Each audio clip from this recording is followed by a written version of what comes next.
¿Qué tal? Bienvenidos una vez más al devocional con el pastor Gerson González, donde día a día nos acercamos a las Escrituras para conocer y experimentar el poder del Evangelio. Deseamos que seas grandemente bendecido mientras escuchamos la palabra de Dios, porque la palabra de Dios no está presa. Comenzamos. Hola, muy buenos días. Qué bendición es poder de nuevo iniciar el día en la palabra del Señor. Hay una realidad y es el hecho que cuando seguimos a Jesús con todo nuestro ser, debemos definir quién es el Señor de la iglesia. Hemos considerado en nuestros últimos episodios el costo de seguir al Señor. Ahora yo quisiera que pensáramos en el señorío de Cristo sobre su iglesia. El Evangelio tiene dos cruces. La más importante, la que llevó Jesús al Gólgota y donde Él entregó su vida por nosotros, por ti y por mí. La segunda, la que nosotros debemos tomar todos los días y solo entonces seguir a Jesús. Así que todo comienza definiendo bíblicamente a lo que nosotros solemos llamar iglesia. La iglesia, a la luz de las Escrituras, no es un invento humano, sino la continuación del ministerio de Jesús aquí en la tierra. Por ello es necesario que continuamente estemos revisando y considerando lo que la Biblia nos dice acerca de la iglesia. Por ejemplo, surgen preguntas que son realmente importantes abordar o definir desde las Escrituras. Algunas de esas preguntas son: ¿qué es la iglesia? ¿Quiénes constituyen o forman la iglesia?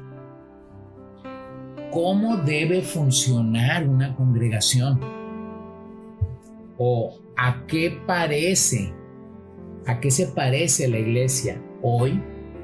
Bueno, vamos a tratar de contestar estas preguntas en los próximos días y vamos a observar que un buen número de personas que se identifican con la fe cristiana no están teniendo un reconocimiento bíblico de lo que es la iglesia.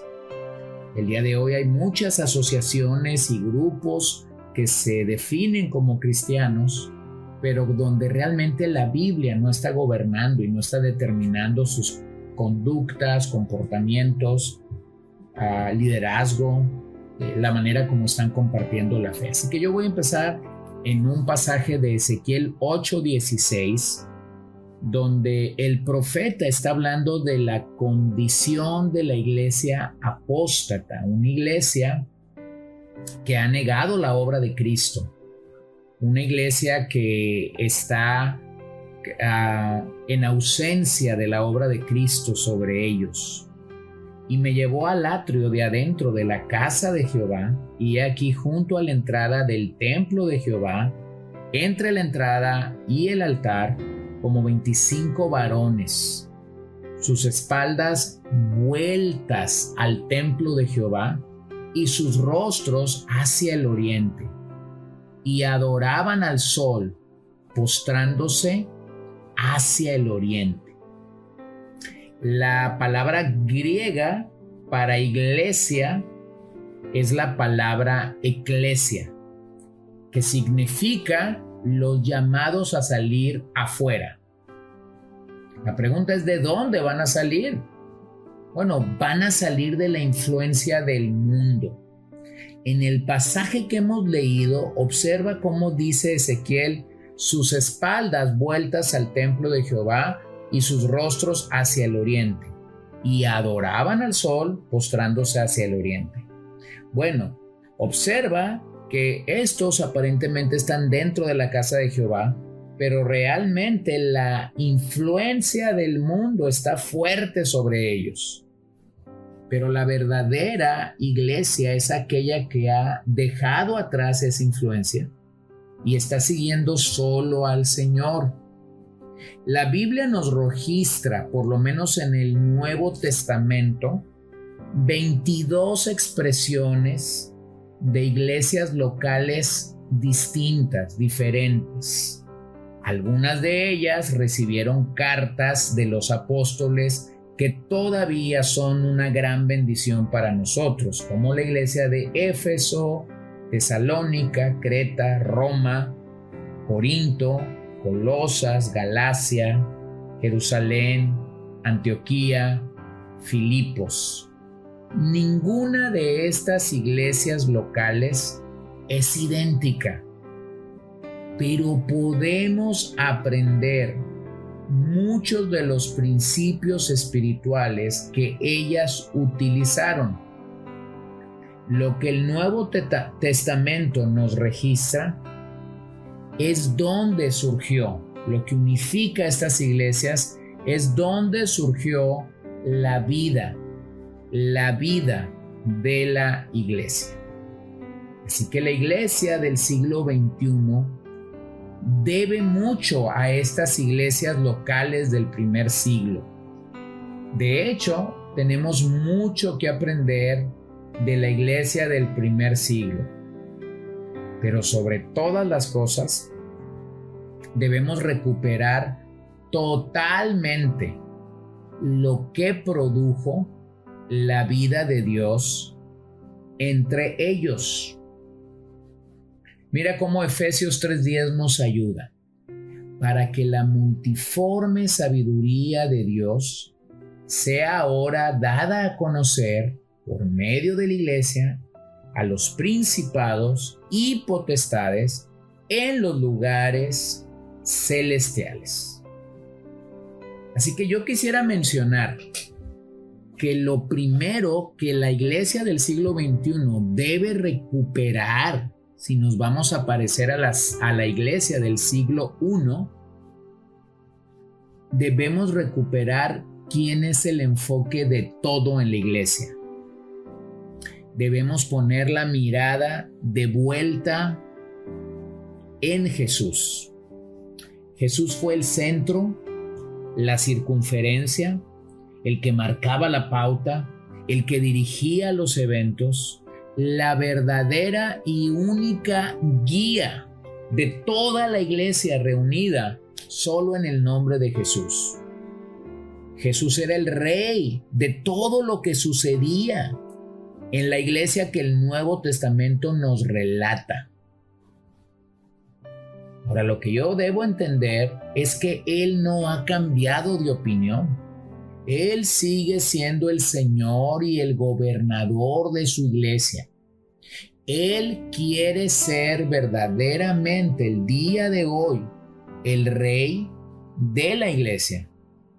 Pero esto no debe de ser un ejercicio solo de labios, sino que en verdad eso debe ser una realidad en nuestras vidas. En ese momento en el que Cristo era el verdadero rey de la iglesia, no existía el concepto de el hermano super espiritual, del santo, del ungido, del enviado. Aunque esto estaba sucediendo y pasando en la iglesia se estaba multiplicando, estaba evangelizando, estaba discipulando, pero Cristo era el enfoque total de la iglesia, Él y solo Él. Como Malaquías 3 nos ayuda a entender, mas a vosotros saldrá el sol de justicia. Cuando el sol de justicia realmente sale y está en todo su esplendor, las estrellas, todas las estrellas, absolutamente son disipadas. Observa la realidad de la palabra de Dios. Cristo es el sol de justicia. Cuando Él realmente está brillando, cuando Él realmente está siendo mostrado en todo su esplendor, las estrellas van a ser disipadas. Una de las realidades de una predicación cristocéntrica es que hablamos completamente de Cristo. No tenemos nada que decir de forma personal o particular de nosotros mismos, porque la predicación que tiene a Cristo como centro va a hablar de Él, va a hablar de su obra, del ministerio, de la palabra de Dios en nuestras vidas. Así que hay dos palabras que debemos diferenciar en el Nuevo Testamento y que nos ayudan a tener una idea más clara. Estas dos palabras son la jefatura de Cristo y el señorío de Cristo. Cuando pensamos en cómo se ve esa jefatura, bueno, esa jefatura es expresada a la vista de su relación con el cuerpo. Pasajes como Efesios 4:15, sino que siguiendo la verdad en amor, crezcamos en todo aquel que es la cabeza, esto es Cristo. O Efesios 5:23, cuando se nos dice, porque el marido es cabeza de la mujer, así como Cristo es cabeza de la iglesia, la cual es su cuerpo, y Él es su Salvador. Así que primero tenemos la jefatura de Cristo, que significa que obedecemos su voluntad acerca de la vida y de la práctica de la iglesia. Pero también tenemos el señorío de Cristo.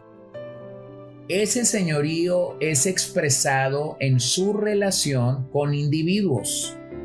Como Mateo 7:21 nos recuerda, no todo el que me dice Señor, Señor, entrará en el reino de los cielos, sino el que hace la voluntad de mi Padre que está en los cielos. Muchos me dirán en aquel día, Señor, Señor, ¿no profetizamos en tu nombre? Y en tu nombre echamos fuera demonios, y en tu nombre hicimos muchos milagros. Bueno, el señorío de Cristo tiene que ver más con lo individual que con la vida de la iglesia. Así que yo quisiera afirmarte esta mañana simplemente que nosotros necesitamos la jefatura de Cristo con respecto a nuestras personas en relación con la vida de la iglesia, y necesitamos su señorío con respecto a nuestra individualidad. Ambas cosas son necesarias. Así que vamos a orar. Vamos a pedir que nosotros realmente podamos estar sometidos a estos dos aspectos de la obra de Cristo. Señor, yo ruego delante de ti que podamos andar sabia y piadosamente, reconociendo y aceptando el señorío de Jesucristo sobre nuestras vidas como personas. Pero también ruego que podamos aceptar tu jefatura y nos podamos someter a ti con respecto a lo que tú demandas de nuestra vida, relaciones y prácticas con tu iglesia.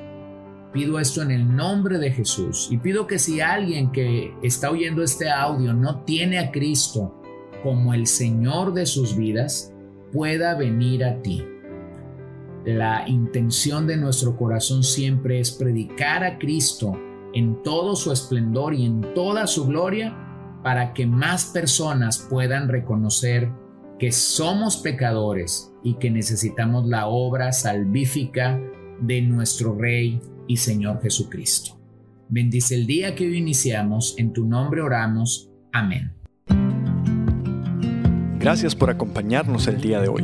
No olvides compartir este devocional con todos tus conocidos, y recuerda que puedes seguirnos en Podbean, Spotify y Facebook como CCBN Los Mochis, para que puedas escuchar todos los mensajes, los devocionales y también seguir nuestras transmisiones en vivo. Esperamos que nos acompañes el día de mañana.